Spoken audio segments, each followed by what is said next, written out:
When we talk about leadership, especially with our kids, we get obsessed with the words. We're always trying to find the perfect lecture, right? The exact right thing to say to fix a behavior. We treat it like we're a radio station. And if we just turn up the volume, the message has to get through. But what if the entire physics of influence is actually backward? Welcome to your weekly leadership principle by Coach AJ and the mentor team at Martin County PAL. At Martin County PAL, our goal is not discipline. It is growth. We meet youth where they are and help them develop into healthy, productive leaders for the future. I really love that framing. Not discipline, but growth. It just sets such a different tone. Now, you were physically in the room for this one, right? So this was lesson 16, the final session of their curriculum. I was. And to really get what we're about to talk about, you have to picture the atmosphere in there. It wasn't a classroom. It wasn't, a lecture hall. It felt like a space that had moved from, say, punishment to opportunity. And help us picture that, because usually when teenagers are sent to a program like this, the vibe is just resistance. Arms crossed, hoodies up, the whole don't talk to me thing. Exactly. And look, it often starts that way. But by this final lesson on influence, the energy was just. It was completely different. There was this weight to it, but a good kind of weight, a focused kind. Coach AJ started the night by talking about the silence. There's a really strict no-talking rule. Which, to an outsider, and let's be honest, to most kids, that sounds like pure control. Sit down and shut up. That is exactly what you'd think. But he flipped that on its head immediately. He looked right at them and said, "We are not doing this for control. We're doing this out of respect." Respect for him. For the speaker. No, that's a twist. Respect for them, for the student. He said, your discipline is already over. That's why you came here. Now you're staying for growth. Yeah. And it was this huge psychological pivot. It stopped being a penalty box, and it started being a locker room. That's a massive distinction. Discipline is about the past, paying for something. Growth is about the future, preparing for something. Precisely. And once he flipped that switch, the whole room was ready for the main idea. Influence. And to explain it, he didn't use a PowerPoint. He didn't use a textbook. He used a candle. A candle. A single candle. Coach AJ and Miss Kimberly, they had the students do this visualization. They said, imagine a pitch black room. You can't see anything. It's dangerous. And then right in the middle, someone lights one candle. And he asked them this simple question. How has the room changed? Well, physically, it hasn't changed at all. The furniture's in the same spot. The walls haven't moved. That's the whole key. The furniture didn't move. The sharp edges are still there. The obstacles didn't just vanish. But the outcome of walking through that room is completely different. Because you can see where you're going. You can see the path. Right. You don't trip. You don't smash your leg. Yep. See, influence isn't forcing the furniture to move. And that's what we try to do as parents, right? We're always trying to move the furniture. True influence is just holding the light so they can see the path for themselves. That distinction is so critical. We confuse influence with control. Control is moving the furniture. Influence is holding the light. And that leads right into the first big takeaway, this idea of internal reflection. Coach AJ told a story I was not expecting to hear in that room. He talked about Benjamin Franklin. The kite and key guy. The very same. But this was about streetlights in Philadelphia. Yeah. So imagine you're Ben Franklin. It's the 1700s. The streets are dark. People are tripping. It's unsafe. What's the normal human instinct to fix that? You nag. You go door to door. You tell everyone they need to put up a light. You try to convince them. Exactly. You try to force them. You shame them. If you were a good citizen, you do this. And that just makes people defensive. Don't tell me what to do. I feel a little called out. That's my strategy for getting my kids to clean their rooms. It's all of us. But Franklin didn't do that. He didn't say a word to his neighbors. Instead, he built a lantern on a bracket, and he put it outside his own house. And this is the detail that matters, he kept the glass highly polished. So he was focused on his own light? The clarity of his own signal? Yes. He made sure his light was the brightest, cleanest one on the street.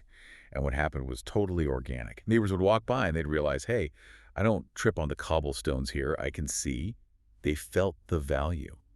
And slowly, without him knocking on a single door, they started putting up their own lights. That hits hard. Because if you bring that home, it means all our nagging about grades, chores, attitude, it's actually a failure of our own influence. It's trying to put a streetlight on someone else's house when our own glass is dirty.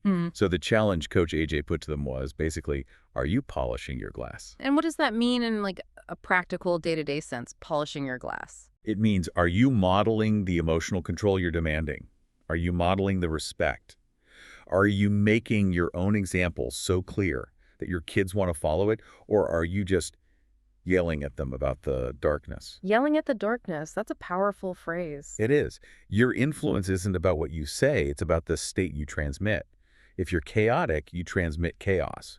You are lighting the room one way or another, whether you mean to or not. Okay, so let's get tactical at this. Yeah. Because it's easy to say be the light, but, it's Tuesday, everyone's tired, homework's not done. Our own biology starts working against us. It does. We get triggered. Yeah. And he gave them a specific behavior to break that loop. He called it the 30-second rule. Okay, walk us through it. So he explained a little bit of the neuroscience. He said when someone approaches us, especially a parent or a boss, our brain immediately goes into fight or flight. Right. It's scanning for threats. Am I in trouble? What do they want from me? Precisely.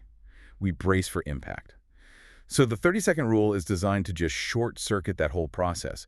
The rule is you have to say something positive or give a compliment within the first 30 seconds of an interaction. First 30 seconds, that's the window. That's the window to regulate their nervous system. He used this great example of a student, I think her name was Brianna. He said she walks into the room smiling like she's at Disneyland. That's a very specific energy. It is. But think about what that does to a room. When someone comes in with that kind of open, positive energy, it disarms you.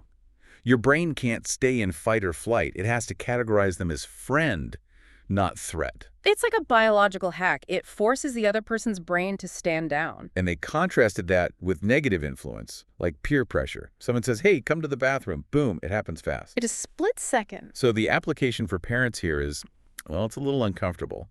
Think about when your kid walks in the door from school. What comes out of your mouth in those first 30 seconds? Usually, it's questions. Did you do your homework? Why are your shoes on the floor? How was the test? Right. We go straight to correction. And what does that do to their nervous system? It just spikes it. They come in looking for a safe place, and we give them an interrogation. We trigger the fight response. Yeah. We're banging on their door, telling them to put up a light.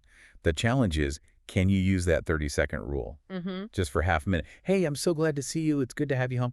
Just something. Connect before you correct. That's it.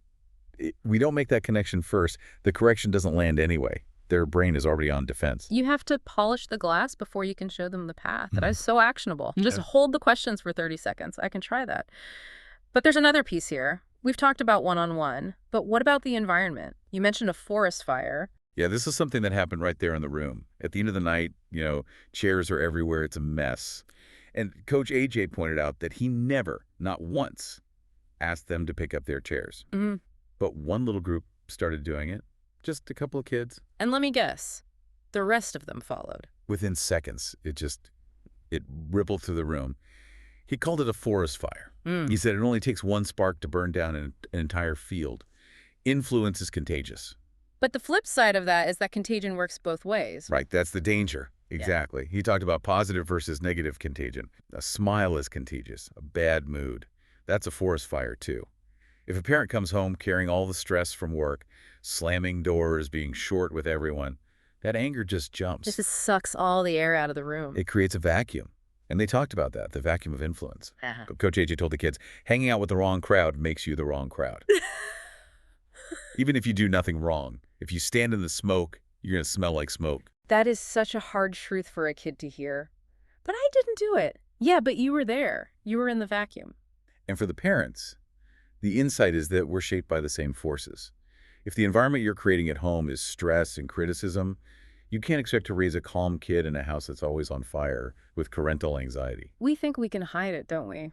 Oh, I'm not mad at you. I'm just stressed about work. But they feel the heat. They smell the smoke every single time. Okay, I want to pause here because all of this, polishing the glass, the 30-second rule, controlling the environment, it sounds exhausting. There's a real burnout factor. So I have to be this perfect polished lighthouse all the time. I'm tired. That's the #1 objection. And Coach AJ hit it with, I think it was the most powerful metaphor of the night. He talked about the difference between water versus fire. Okay. Break that down for us. How does that help with the burnout? He asked the kids a simple question. If I have a bottle of water and I give half of it to you, what happens to my water? You have less water. It's a finite resource. Right. It's a zero-sum game. If I have $10 and give you $5, I'm poor. But then he went back to the candle. If I use my candle to light yours, does my light get any dimmer? No. No. In fact, the total light in the room doubles. Influence is an infinite resource. Parenting often feels like giving water, pouring ourselves out till we're empty. But real influence is like fire, sharing No. your calm, sharing your encouragement. It doesn't deplete you. That's a huge mental shift from giving until it hurts to shining so we all can see. But, Yeah. okay, let's play devil's advocate. Even if it's fire, changing my own behavior is hard. I can't just flip a switch and become a Zen master tomorrow. You can't. And he addressed that with the 1% growth rule. Yeah. He looked at these kids who have all struggled and said, you don't need catastrophic change. That's so refreshing because we usually try the New Year's resolution thing. I'm going to be a totally new person on Monday, and we fail by Wednesday. Exactly. It's not sustainable. Coach AJ said, you just need to get 1% better every week. He did the math for them. Yeah. If you improve just 1% a week, you're 50% better by the end of the year. That's life-changing. That just takes all the pressure off. It gives you grace. Yeah. For all of us listening, you don't have to be the perfect lighthouse tonight. Just focus on 1% growth. Maybe this week, your 1% is just not asking about homework in the first 30 seconds. That's it, that one thing. It makes it doable. It's not fix my whole life. It's fix the next interaction. Fix the next interaction. That's perfect. And speaking of that, we have to close with the action step. He never lets them leave without an assignment. He never does. So what was it? He told them to pick one person to influence positively in the next 24 hours. But he gave them a very specific tool, and this distinction really stayed with me. He drew a line between saying, I love you, and saying, I believe in you. Oh, that's interesting because we're always told to say, I love you. That's supposed to be the gold standard. And we should. He wasn't saying not to, but think about it. I love you is about a relationship. It's expected. It can almost become, background noise, a reflex. Love you, bye. Just a habit. Exactly. But I believe in you. That hits different. How so? I believe in you is about capacity. It speaks directly to their self-doubt. When a parent looks their child in the eye and says that, they're saying, I see your potential. I trust you to handle this. It's empowering. So I love you is about how I feel about you. I believe in you is about who you are. Perfectly said. And there was this student, Sonny, who really brought it home. Coach AJ asked him who he was going to influence, and he said he was going to call his mom. To tell her he believes in her. No, just to ask, how are you? Sonny realized he only calls his mom when he needs something. A ride, money. He's always taking water. And he decided, just once, to call and give light. Wow. For a mom who's used to hearing, I need, a call that just asks, how are you? That changes her entire day. That's influence. That's lighting the candle. So the assignment for us, for the listeners, I'm guessing it involves that phrase. It does. It's the same challenge. I want you to find a moment in the next 24 hours. Look your child in the eye. And here's the key part. Don't do it when they just got an A or won the game. That's easy. Do it when it's dark.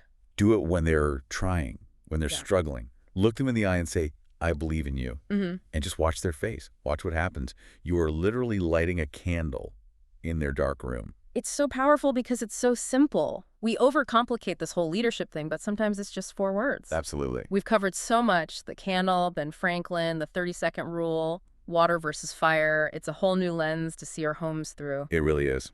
So as we wrap up, what's the one thought you want to leave with everyone this week? It goes back to the name of the lesson. Influence is a choice. You don't get to opt out. You're either lighting a candle or you're blowing one out with every single interaction. The only choice you have is how. Are you polishing your glass so they can see the path? Or are you just leaving them in the dark? That's the question to carry. It is. Your kids are watching how you polish your glass every day. Thank you. This was incredible. It's amazing how these principles from that room translate so directly to our living rooms. Thank you for taking a few minutes to invest in your child's growth. If this message resonated with you, I encourage you to subscribe to our channel, like or comment on this episode, and share it with other parents who care about raising strong, capable young leaders. If you would like to learn more about Martin County PAL or are interested in supporting or partnering with our program, please reach out.